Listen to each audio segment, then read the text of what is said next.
mu by'ukuri yifitemo icyo twita spice mode, uburyo bwa Grok Imagine bushobora gukora ibintu bitemewe cyangwa se binakurura impaka hagati y'abantu, harimo nko kuba byafata isura y'umuntu bukagaragaza imyanya y'ibanga cyangwa se n'ibindi bikorwa by'urukozasoni, kandi koko ibyo bintu atari we wabikoze.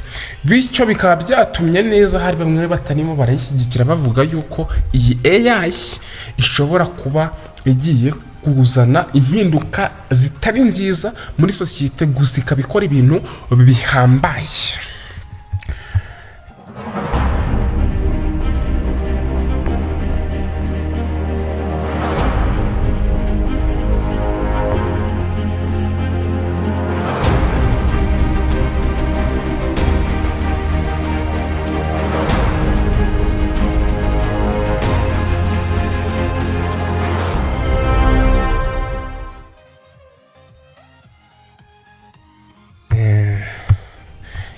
Muraho neza abantu banjye, noba ari dofisha tugiye kubana muri iyi video, aho habonetse AI nshyashya ishobora kuba igiye guhita isimbura ChatGPT y'umuhero we Elon Musk.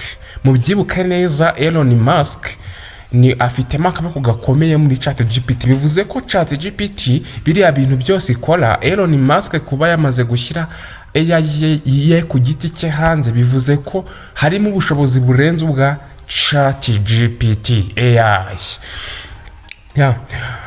Nkuko bisanzwe dutanga amakuru mashya ku ikoranabuhanga, AI n'ibindi byose bijyanye n'icyerekezo cya technology.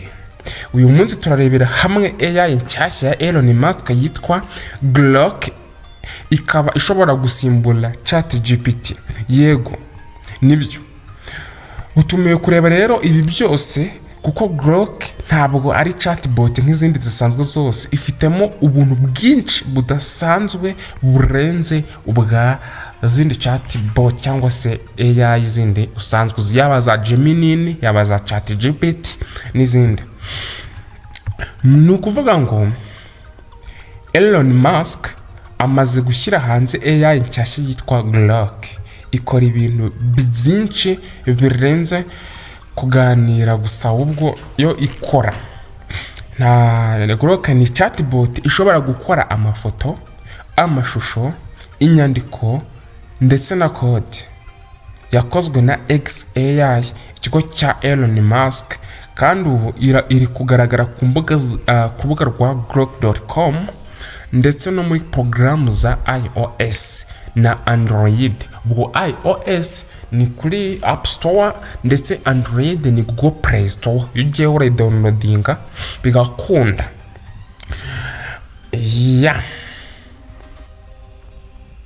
Noneho rero iyi Grok Imagine ni igikoresho cya Grok gishya.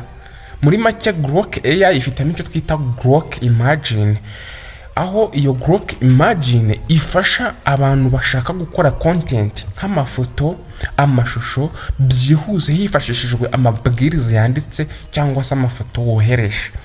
Ibishobora kuyihereza ifoto y'umuntu, katwara urugero umuntu ukomeye, ushobora gufata ifoto ye ukamubwira ngo uyu muntu mukuremo imyenda ye yose, bya binini babwiraga, ikamukuramo imyenda ye yose ntagire, ukabona rwose nta kintu yambaye.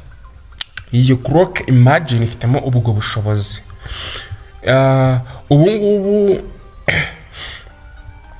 Ubu birashoboka ko Android muri Amerika mbere yakundaga kuri iOS gusa, ariko ubu ngubu none muri Amerika ya ruguru iOS gukunda. Byoroshye kandi byihuse, ushobora gukora ibishushanyo byinshi mu gihe gitoya.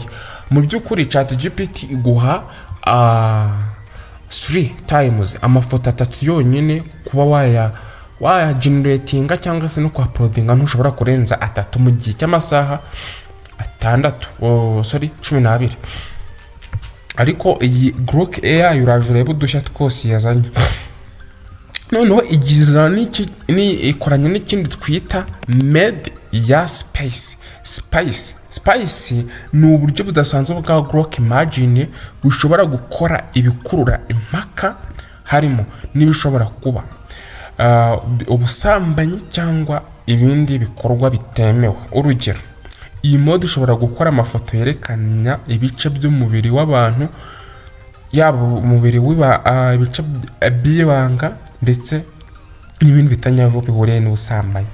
Nubwo hari uburyo bwo kubikumira cyangwa se hari abavuga ko bashobora kubihisha bitewe na site runaka cyane igihugu uherereyemo, ibi byateje impaka ku bijyanye n'umutekano n'amategeko arengera abantu, kuko bishobora gukoreshwa mu gukora ibishushanyo by'abantu batabifitiye uburenganzira.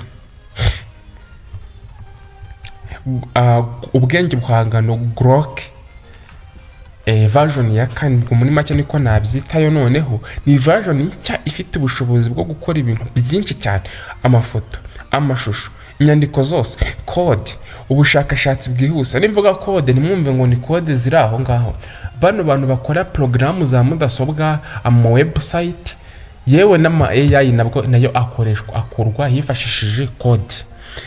Ibyo byose nicyo twita ngo ni code. Iyi bivuze ngo iyi nayo wayifashisha ugakora icyo twita program. Abakoresha ubuntu cyangwa se twita free trials cyangwa se free program bafite ubushobozi bwo kugeneratinga cyangwa gukora inshuro 5 mu buri masaha 12, mu gihe ChatGPT yabaga ari amasaha 3 nako amafoto 3, noneho hano ho na 5. Ariko version yishyurwa iguha ibintu biri unlimited. Abakoresha Grok, abantu bakoresha Grok mu buryo butandukanye. Urugero, Vice President JD Vance yavuze ko yakoresheje Grok mu gukora igitabo cy'abana aho yifashishije amafoto yakozwe na AI. Abenshi bakoresha barimo gukora content, ubushakashatsi n'ibindi byose byihariye mu ikoranabuhanga.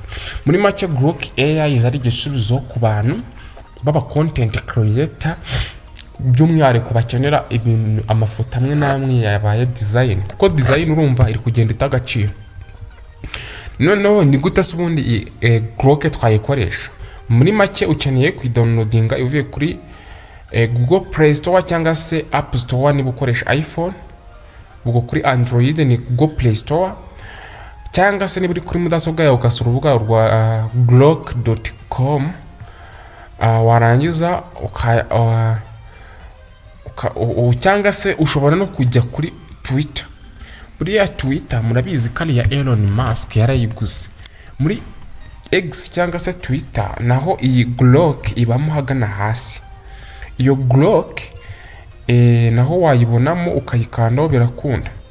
Biroroshye kandi ushobora gutangira gukora amafoto, amashusho ndetse n'inyandiko mu buryo bwihuse. Ubu rero ngira ngo urabibonye, Grok AI nshya Elon Musk ishobora kuba yasimbura ChatGPT. Niba nawe ari kubibona ubanze ugerageze uza kugaruka utere comment mbwira. Kandi irakora ko ikora ibintu byinshi birenze ibyo twari tuzi. Nge nayigerageje mbona pe irarenze. Niba ushaka kumenya byinshi kuri AI ikoranabuhanga n'uburyo bwo gukoresha Grok, komeza urebe video za Brad Official, ntibajye gukora subscribe ngo ukande like usangize n'inshuti zawe ino video. Murakoze cyane kandi tuzagaruka n'andi makuru mashya kuri AI. Bye bye, God bless you.